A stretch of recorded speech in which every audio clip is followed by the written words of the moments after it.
The Galactic Consortium had welcomed humans into their fold with patronizing smiles and gentle pats on the head. Earth's children were small, soft-skinned, and possessed minimal natural defenses. The Consortium races, towering reptilians, armored insectoids, and crystalline beings, found humans quaint, even adorable. Primitive newcomers worth protecting, but hardly equals. That perception changed during the Krell invasion. Lieutenant James Cooper sat across from Ambassador Nix in the dim emergency bunker. Outside, the Krell bombardment continued, rattling the reinforced walls of the human embassy on Outpost Delta 7. The ambassador's crystalline features reflected the flickering emergency lights, facets casting small rainbows across the metal table. "Your evacuation shuttle arrives in 4 hours," Cooper said, checking his tactical display. "My squad will ensure your safe passage."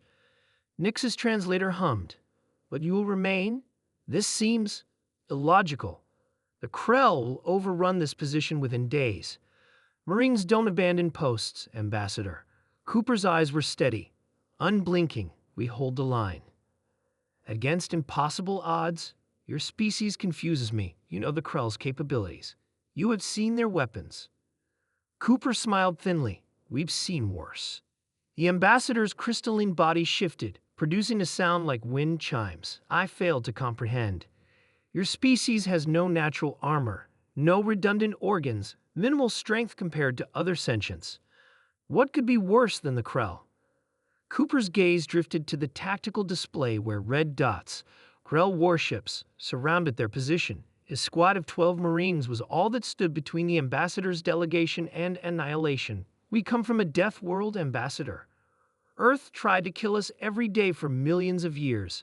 Everything on our planet evolved to survive. Many species evolve on harsh worlds, not like Earth." Cooper's voice dropped. "Our ancestors didn't just survive. They became apex predators on a planet full of apex predators." The bunker shook as another bombardment hit nearby. Cooper didn't flinch. "On Earth, we have a concept called hell. It's a place of eternal suffering where the wicked are punished after death." Cooper leaned forward.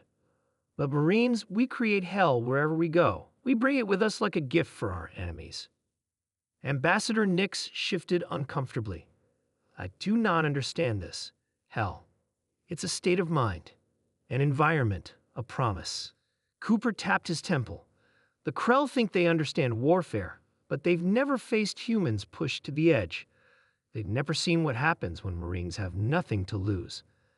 The tactical display beeped as another Krell dropship entered the atmosphere. Cooper checked his rifle methodically, movements precise and unhurried. "When I joined the Marines, my drill instructor told us something I never forgot. The enemy owns the ground you stand on until you claim it with blood, yours or theirs." Cooper's eyes met the ambassador's. "The Krell think they own this outpost. We're about to correct that misconception." 12 Marines against a Krell battalion? The math doesn't support your confidence." Cooper laughed, a sound devoid of humor. "Math doesn't win wars, Ambassador. Will does. Determination does. The ability to push through pain that would break most species does." He stood, towering over the seated ambassador. "Humans evolve on a world that tried to kill us every second. We've survived meteor impacts, ice ages, plagues, and our own self-destructive tendencies. The Krell aren't special. They're just another predator. And humanity has been killing predators since we figured out how to sharpen sticks." The building rocked again, dust falling from the ceiling. Cooper's squad entered the room, armored and armed. They moved with quiet efficiency, checking the equipment, sharing few words. Their eyes held the same steady gaze as their lieutenants. "The Krell are coming," Cooper told his squad. "Let's remind them what humans can do." Ambassador Nix watched in fascination as the Marines prepared. They seemed transformed. Not the soft, fragile beings the Consortium had dismissed, but something ancient and terrible. Predators donning the thin veneer of civilization, now shedding it willingly. "Lieutenant," the ambassador ventured, "your species was categorized as a minor defensive force in Consortium records. I believe this classification requires revision." Cooper checked his ammunition. "The problem with the Consortium is you've been at peace too long. You forgot that peace isn't the natural state of the universe. Conflict is. And humans excel at conflict.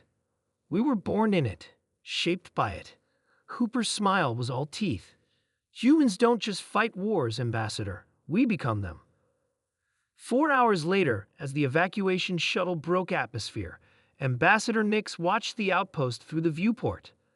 The Krell forces had breached the perimeter, but instead of the quick victory they expected, they had become entangled in a nightmare of improvised explosives, ambushes, and ruthless close-quarters combat.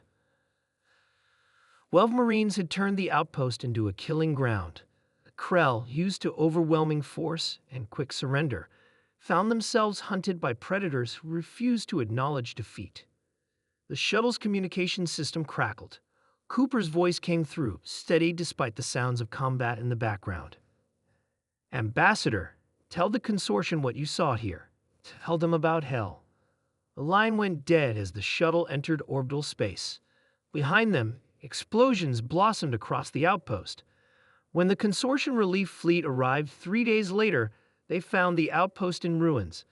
The Krell battalion was destroyed, their dropships disabled, and in the center of the devastation stood 8 Marines, wounded but alive, surrounded by the bodies of their enemies. The consortium reclassified humans that day. No longer were they the harmless newcomers in need of protection. They were the species you never cornered, the ones who turned defeat into a weapon, the bringers of hell, and the galaxy would never underestimate them again.